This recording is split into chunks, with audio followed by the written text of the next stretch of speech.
I'm going to give you a few methods on how to make your life immediately better, and it's going to surprise you.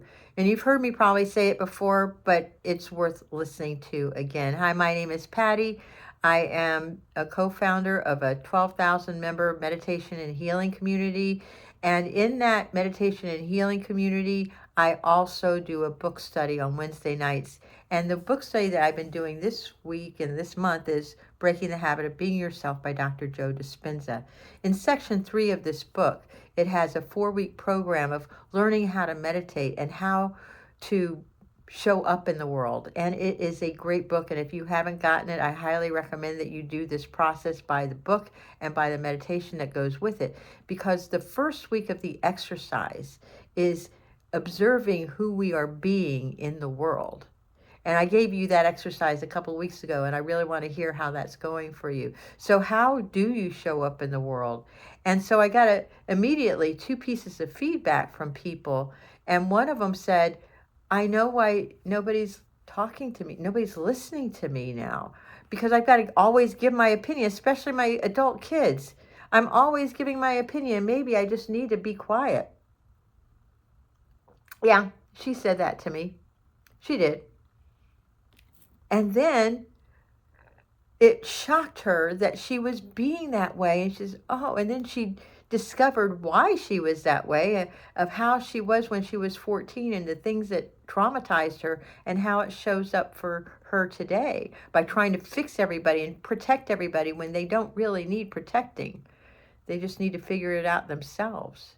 Then another woman also said that she had been observing her. She was herself, and she is a boss, and she's going around her coworkers going, nah, nah, nah, nah, just letting them have it all the time. And you know what she discovered? Yeah, she discovered she needed to keep her mouth shut, that not everybody wanted to hear her opinions, especially the mean way that she was saying them. And so she went around apologizing to everybody for the way she had been being because she was unconscious. And she's learning how to keep her mouth shut. By the way, a friend of mine has this book.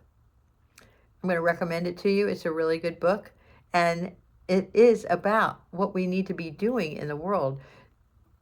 The more animosity, the more anger, the more self-righteousness, the more judgment, the more condemnation you put out into the world, especially verbally, that does not make a loving world. We got to change from the inside out. And I would just love for you to join me on this journey to change the world into a more loving one by finding those unconscious and unloving parts of us. Today I'm reading from January 16th of Courage to Change. And here's the method. Besides keeping your mouth shut, is to listen to people. And I use this method, and I've told you before how to use it, is think. Before you say anything, is it thoughtful, honest, important, necessary, and kind? Before you react, put it through the think test. It has to meet all 5 criteria before you go through that gate. And your life and the people around you, their life is going to be so much better. Try it and see what happens when you keep your mouth shut. And there was a time when if a thought entered my mind, it automatically came out of my mouth. And even if I wasn't sure that what I was saying was true, the words just poured out of me. And I have learned to think before I speak. When I'm tempted to respond to angry accusations with accusations of my own, I stop and I think. When I have an urge to betray a confidence, to gossip, or to tell something extremely personal to a total stranger, I stop and I think.